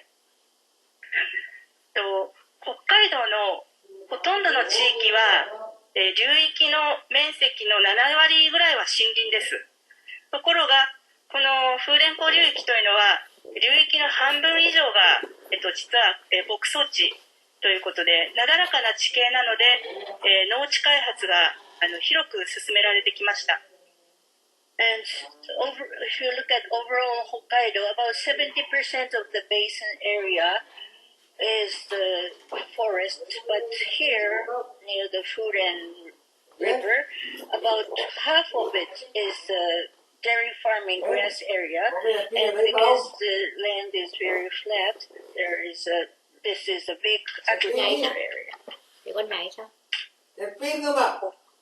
日本でも有数の酪農地帯として、流域のなだらかな地形がこのように牧草地として使われていて、放牧酪農といって、牛舎で牛を飼うのではなくて、こういう草地に牛を放して、牛を飼うというスタイルで、酪農を、やっています。And as for the land use in the basin, as I said, because this is a very flat area, there are many dairy farming grasslands, and the way of dairy farming is grass farming, not confining the cow animals in the barn, but they are free on the grassland. そしてこれが流域の一番下流側にある風蓮湖という湖です。この湖は、汽水湖です。淡水ではなくて汽水湖です。で、その汽水湖の風蓮湖で、ここでも漁業が営まれています。And Furen Lake is located in the low downstream of the Furen River Basin, and the characteristic of this river is the mixture of seawater and sweet water, and there is a fishery industry in the area.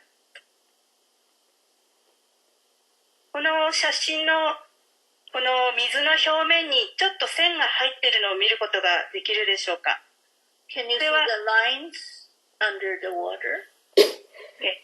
これは、アマモという、海藻の一種です。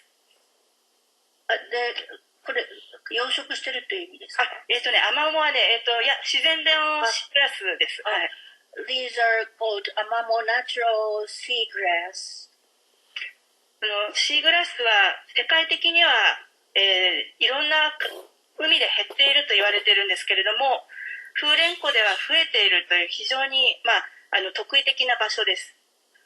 And if you look at worldwide tendency of the seagrass, it is decreasing, but in this Furenko area, Lake Furen area, it is increasing. So very peculiar characteristic. 自然が豊かな風蓮湖流域ですが、この流域にはいくつか課題があります。一つは、酪農の開発による、水質汚染です。There are some issues in this area, although there is an abundant nature, and one of them is the water quality due to the dairy farming. このグラフは1970年代から2000年代までの、牛の、頭数と、牛乳の生産量の、グラフを表しています。棒グラフが、牛の頭数の変化、それから折れ線グラフが、牛乳の生産量の、変化を表しています。This graph shows the number of the cows and also the production of milk, and the bar graphs show the number of cows, and the line graph shows the milk production. 1970年代以降、特に90年代から2000年代にかけて、とてもどちらも増加しているということがわかります。And this shows from 1970s to 1990 onward, and you can see that from 1990s and to 2000, both amount is increasing. これに対してこのグラフは、先ほど写真で見た風蓮湖で行っている漁業、クラムと、シジミというクラムを取っているんですけれども、それが1980年代後半から急激に取れなくなっているということを表しています。On the other hand, this graph shows that the catch of Japanese clams called shijimi, and if you look at late 1980s to 1990s onward, there is a drastic decrease in the catch. この現象が、酪農による水質汚染とほぼ同じ時期に起きていることから、この地域では農業と漁業の、深刻な対立構造というものが生まれてしまいました。And because this period corresponds to the water quality deterioration due to the dairy farming, in this area there is a very serious confrontation between the agriculture or dairy farming and fishery industry. この地域で、その対策が、何も実施されていないというわけではなくて、1990年代、2000年代以降、いろいろな対策が実施されてきています。And because of this, there are actually some countermeasures for this, especially from 1990s to 2000s. 対策の柱の一つは、負荷量を抑制するということ。もう一つは、川へ、その負荷を抑制するという流出抑制の対策。この二つが大きな柱としてやられてきました。And two major pillars for this is to decrease the environmental load or impact, and also preventing the outflow of the contaminated water into rivers. 負荷量を抑制する対策の一つとしては、この家畜飼料の処理を徹底するということをやってきました。それから、実は牛の頭数も制限しようということも今やっています。And two of the measures includes the treatment of livestock excrement, and also now they are trying to limit the number of animals being fed. 流出抑制の対策としては、ここに見られるような、例えば、遊水地を、設けるとか、あとバッファーゾーンとしての、草地を作るといったようなことを行っています。それから、地域住民が木を植えるといったようなこともやっています。And some of the preventive measures for outflow control include the creating buffer zone and also limiting the outflow. And also they are creating the buffer zone by placing the grasslands in between. こうした対策を、行っているということは、北海道でも非常に先進的な地域ではあるんですけれども、これらの対策の多くは行政機関が主導して行ってきていました。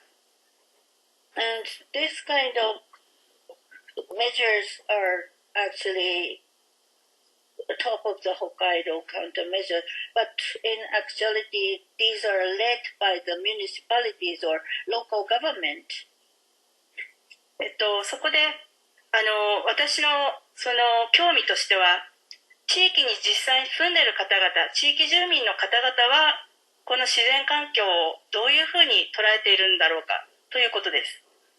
So my personal interest was to find out how the local residents grasp this kind of natural environment. そこで、この調査では地域住民の方の生の声を聞こうということで、聞き取り調査と、アンケート調査というものを行いました。In order to hear the actual voices of the local residents, I conducted two-way, including interview surveys and questionnaire survey. 今日は少し時間が限られていますので、この、最初の聞き取り調査の結果について紹介したいと思います。Because of the time constraint, I'd like to focus on the first one, interview surveys today.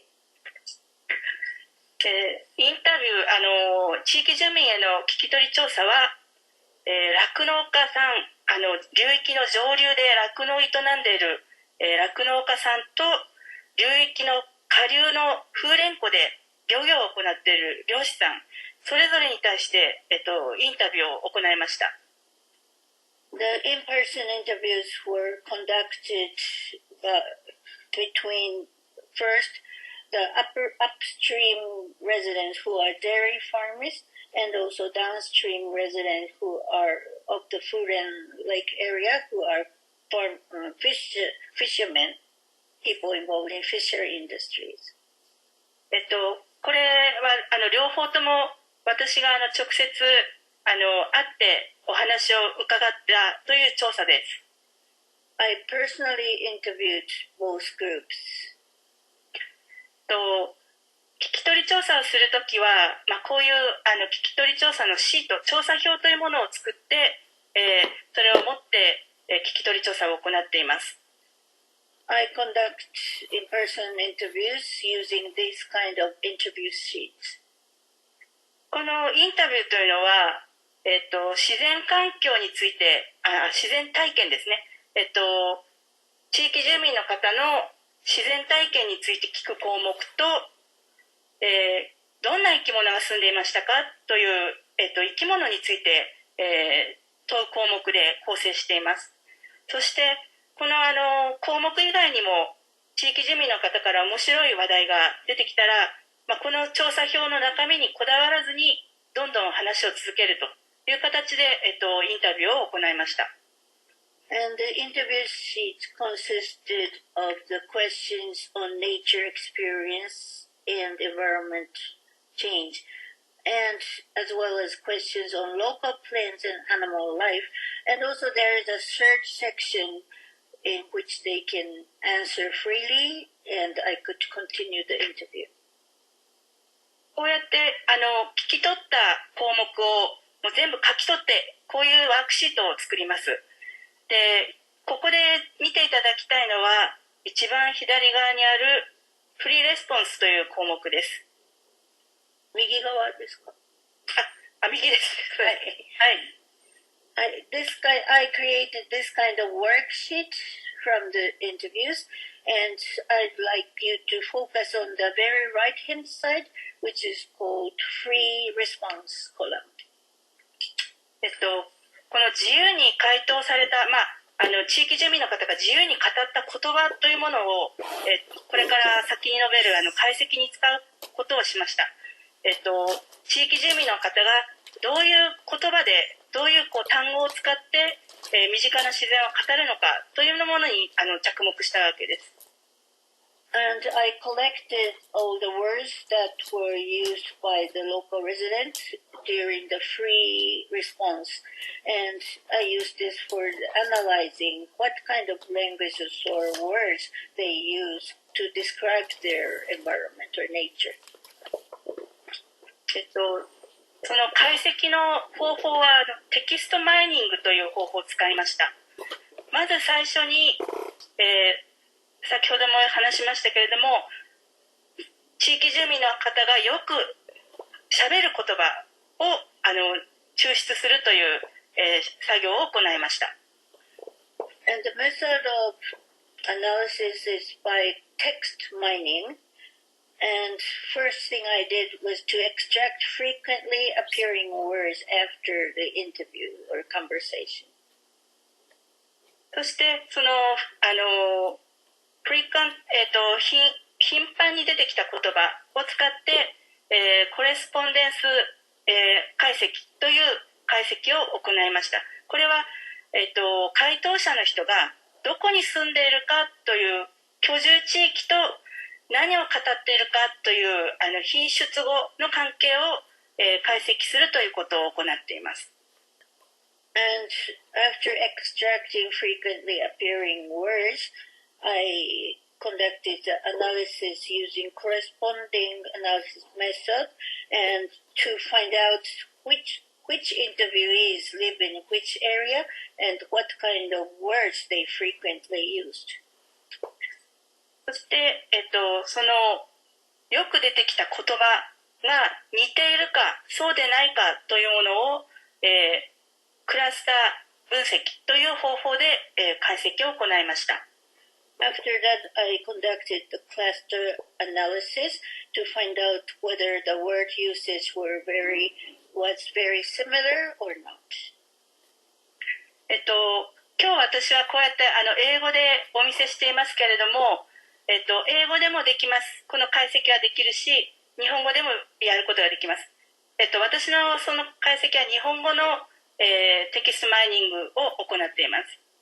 Although for the purpose of interpretation today, I'm using the English as interview sheet, but this method can be used in English or in Japanese, and I actually conducted this analysis in Japanese.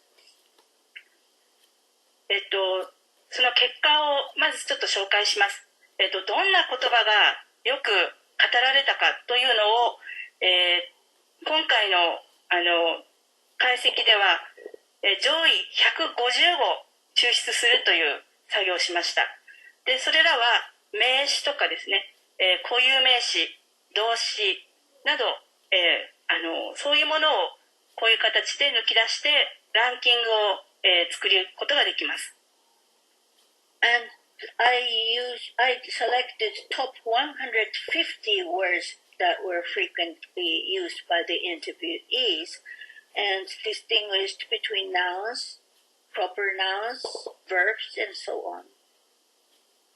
ではこの、よく語られた言葉というものが住んでいる場所や、やっている仕事、産業によってどのように違うのかというのを、解析を行いました。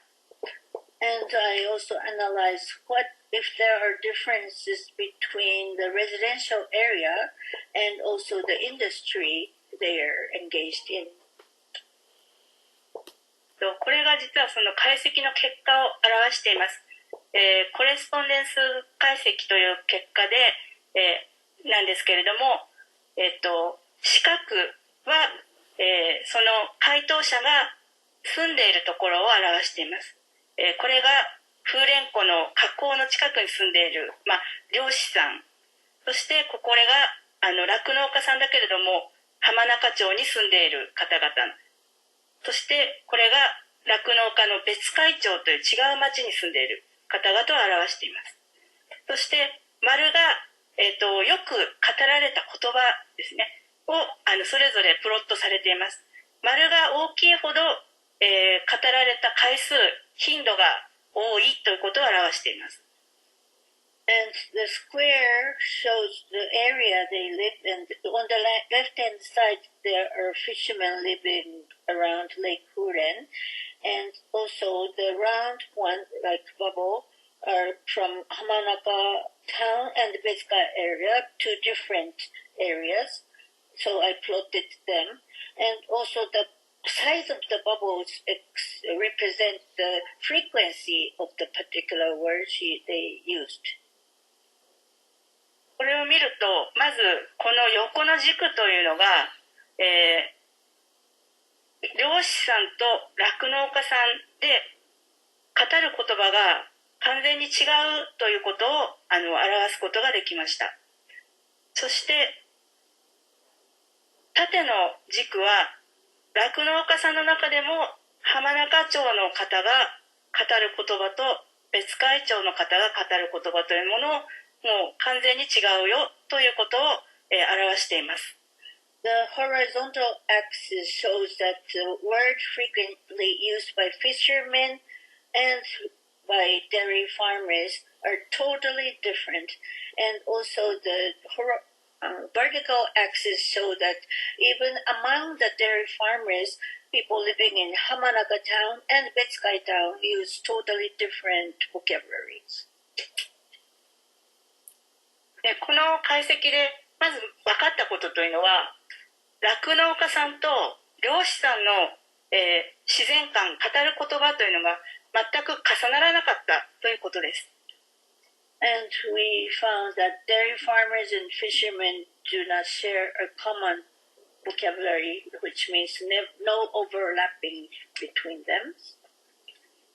もともと水質悪化に対して酪農家さんと漁師さんの対立構造というものが問題になっているんですけれども、こういう場合にはこう住んでいる場所と、やっている仕事が違うと、自然観、自然をどう捉えるかということも全く違ってくるということを表していると考えられます。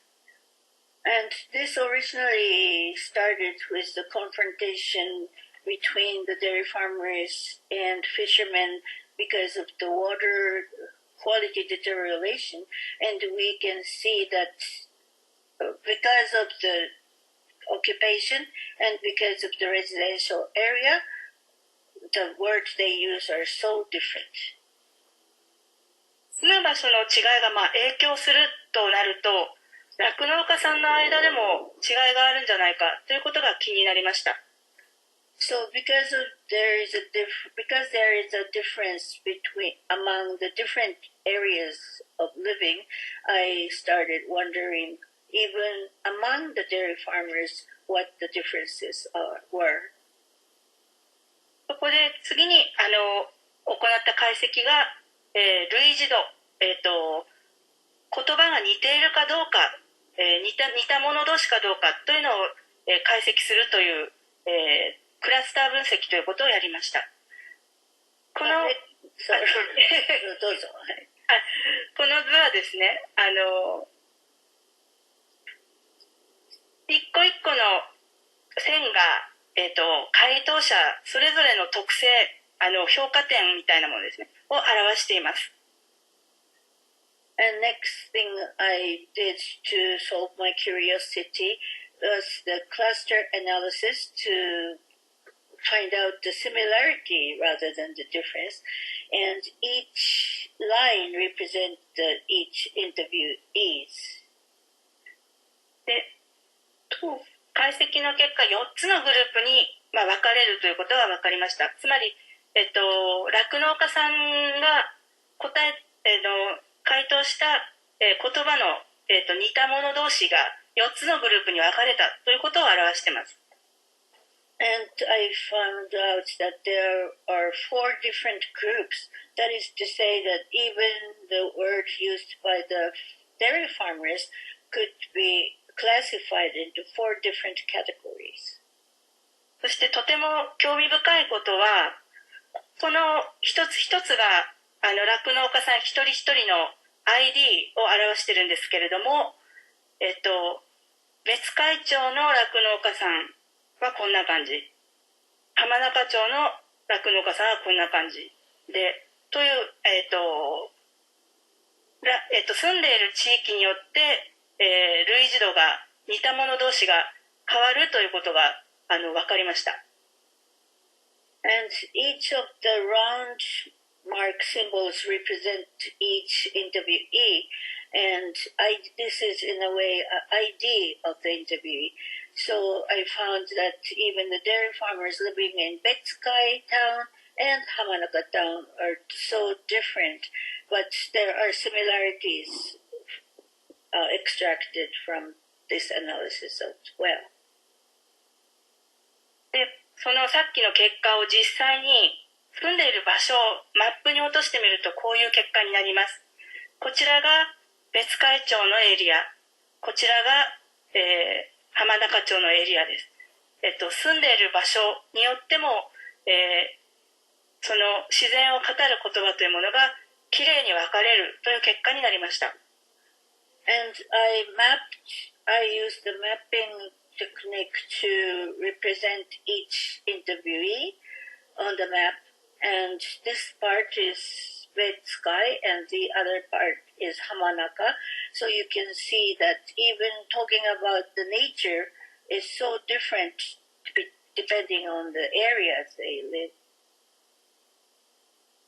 つまり、その自然観を、共有できる空間のサイズ、空間スケールというものが実はそれほど大きくないということに気がついたわけです。That is to say, I noticed through this mapping that the view of nature, the spatial scale of the view of nature isn't that vast. 今回私北海道の酪農地帯の聞き取り調査の結果をご紹介しましたけれども、聞き取り調査で、地域の人が身近な自然をどういうふうに捉えているかというのを、調べた結果、結構住民の方の活動している地域、居住地によってかなり使っている言葉、自然の見方というものが異なるということが分かりました。このことは住民の方のその自然認識の、空間単位というものがそれほど広くないということを表していると考えられます。And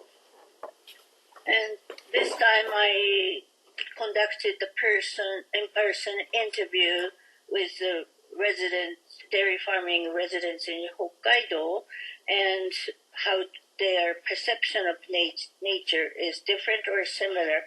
And this analysis brought me to the realization that the spatial differences is not so wide or large. 例えば共通語が少ないということは、流域規模の相互理解を妨げる、懸念が考えられますし、一方で、地区単位では共通の認識を持ちやすいということも表しているということができます。For example, if there are few common words, the concern that there is something that hinder mutual understanding of the area, depending on the area they live. But on the other hand, it is easy to have the common understanding in each smaller district. この課題を解決しようと思ったらですね、まず、相互理解を進めていくには、上流と下流、違うところに住んでいる、違う仕事をしていても、その共通を増やすための、情報交流ですとか、共通語を増やすための情報共有というものを、進めていくということが必要だと考えられます。And in order to solve this problem, mutual understanding is important, and I think it is important to increase the number of common language or word usage by exchanging information. 一方、地区単位では共通語を持っているということも分かったわけです。で、具体的なその地域で行う環境保全活動というのは地区単位で持続的に、行っていくということが重要であるということを改めて示していると考えられます。On the other hand, in each smaller district, they have the common language or frequent used word, so that shows that in order to conserve the local or regional nature or environment, they can do something in a sustainable continuous way. 私の今日の事例報告はこれで終わりたいと思います。ご清聴ありがとうございました。This will conclude my sharing of the example of my analysis. Thank you for kind listening and attention. ありがとうございました。